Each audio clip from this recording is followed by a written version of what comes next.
இன்றைக்கி லுக்மா சமையலில் பொல்லிச்சத்து எக் மசாலா எப்படி பண்ணுறதுன்னு பார்க்கலாம்.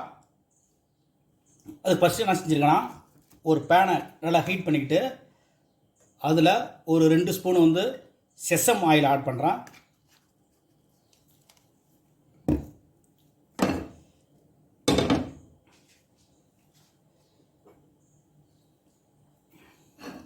இந்த ஆயில் ஆட் பண்ணதும் அது கூட ஒரு ஸ்பூன் வந்து சோம்பு ஆட் பண்ணிக்கிறேன்.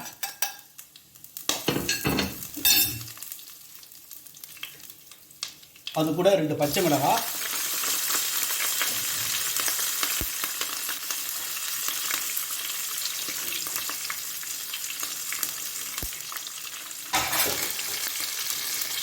ஒரு பொடி பொடியாக கட் பண்ணால் ஒரு பல்லாரி வெங்காயம்,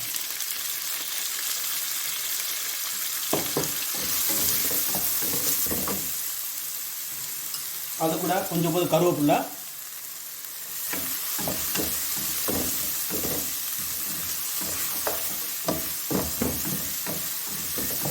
இந்த வெங்காயத்தை நல்லா அந்த ப்ரௌன் கலர் வர வரைக்கும் நல்லா வதக்கிக்க போகிறோம்.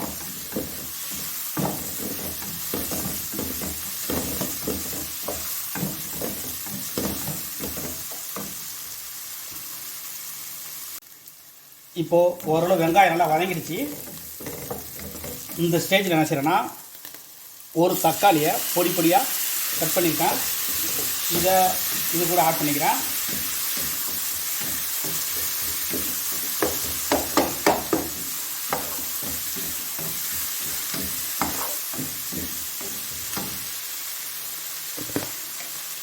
ஆட் பண்ணிவிட்டு அது கூட ஒரு 1/4 ஸ்பூன் வந்து மஞ்சள்தூள் ஆட் பண்ணிக்கிறேன்.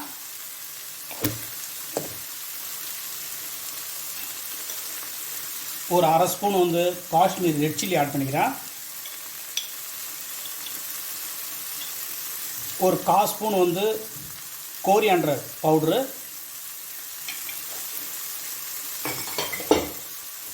என்கிட்ட வந்து பிளாக் பெப்பர் இல்லை, அதனால் வந்து நான் ஒயிட் பெப்பர் யூஸ் பண்ணுறேன். உங்கள் வீட்டில் வந்து பிளாக் பெப்பர் இருந்துச்சுன்னா நீங்கள் பிளாக் பெப்பர் யூஸ் பண்ணிக்கிங்க. இந்த ஒயிட் பெப்பர் யூஸ் பண்ணும்போது இது ஒரு தனி டேஸ்ட்டை தான் கொடுக்கும்.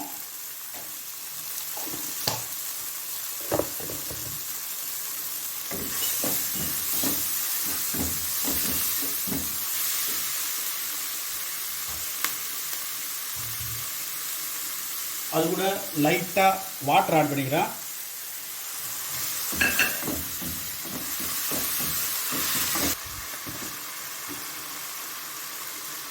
இப்போ அது கூட என்ன செய்கிறேன்னா, நல்லா ஒரு ஸ்பூன் வந்து கரம் மசாலா ஆட் பண்ணிக்கிறேன்.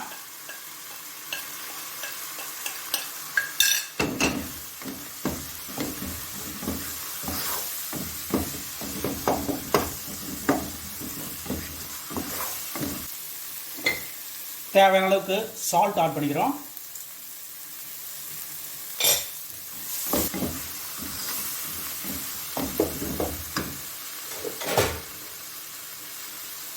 இது ஏற்கனவே உருளைக்கிழங்கு ஒரு 3 உருளைக்கிழங்கு எடுத்து நல்லா வேக விட்டு இதை கட் பண்ணி வச்சுருக்கேன். இது கூட ஆட் பண்ணிக்கிறேன்.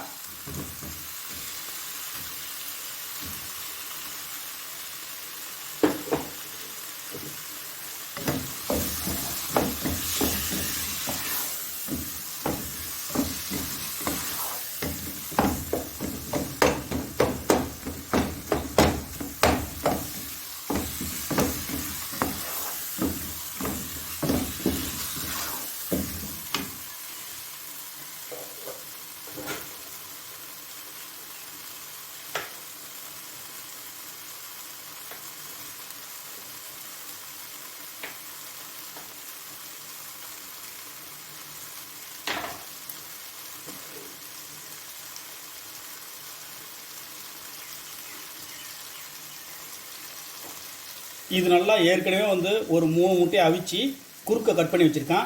இது கூட ஆட் பண்ண போகிறேன்.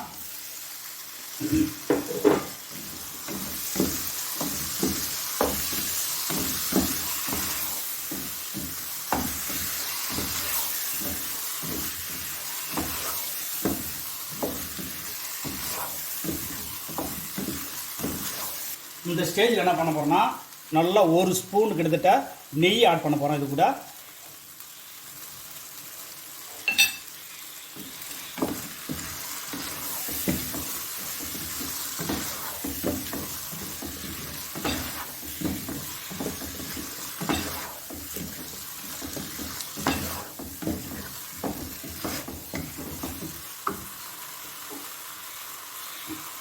அது கூட கொஞ்சோண்டு கொத்தமல்லி தழை,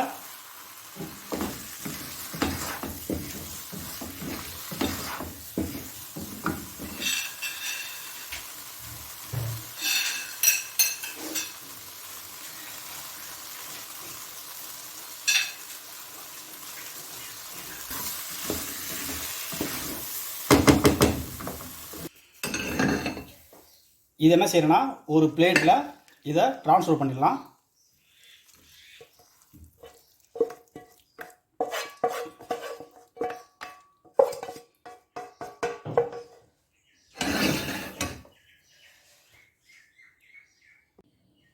இப்போ என்ன செய்ய போகிறோன்னா ஒரு வாழை இலை எடுத்து லைட்டாக வந்து இதை லைட்டாக வந்து சூடு பண்ணிக்கலாம்.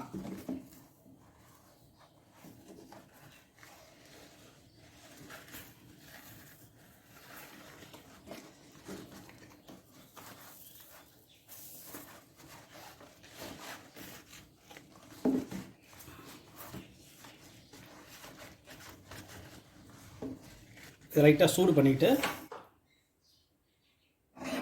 இப்போது ஏற்கனவே இருக்கிற இந்த மசாலாவை இது கூட ஆட் பண்ணுறோம்.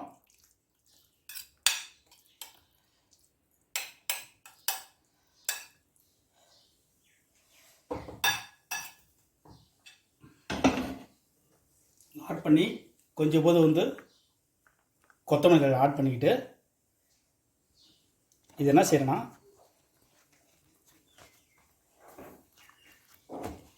இது நல்லா நாளாக மடிச்சிக்கிறேன்.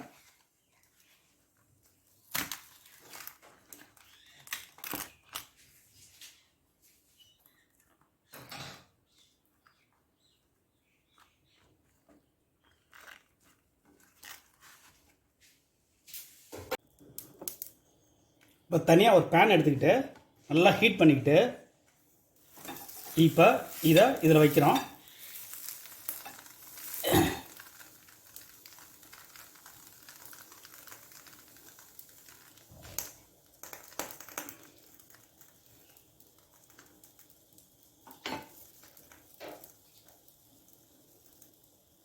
இது முறை நல்லா வந்து ஒரு 5-6 முறை நல்லா பெரட்டி போட்டு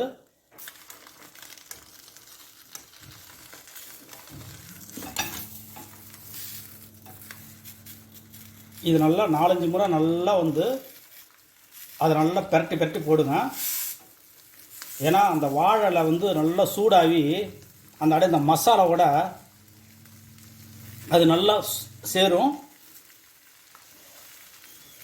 இப்படி சேரும்போது அது ஒரு தனி சுவையை கொடுக்கும்.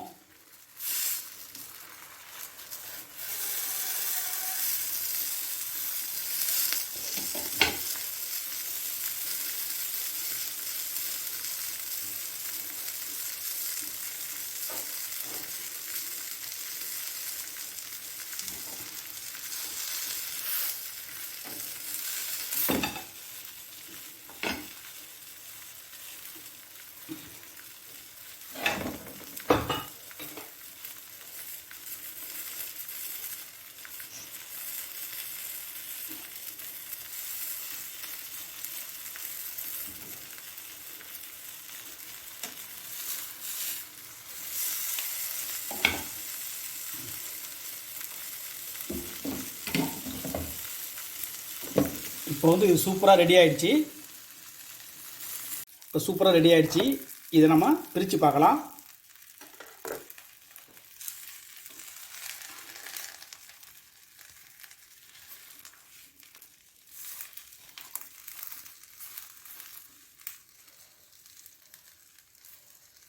வாவ், பார்க்குறதுக்கே எவ்வளோ சூப்பராக இருக்குது பாருங்க.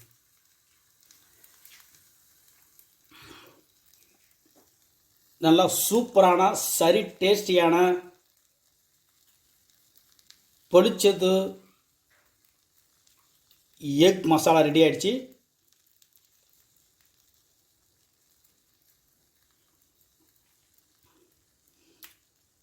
இதை வீட்டில் ட்ரை பண்ணி என்ஜாய் பண்ணுங்கள். இதுவரை என் சேனலை சப்ஸ்கிரைப் பண்ணாதவங்க சப்ஸ்கிரைப் பண்ணுங்கள். என் வீடியோ வாட்ச் பண்ணதுக்கு ரொம்ப நன்றி. தேங்க்யூ.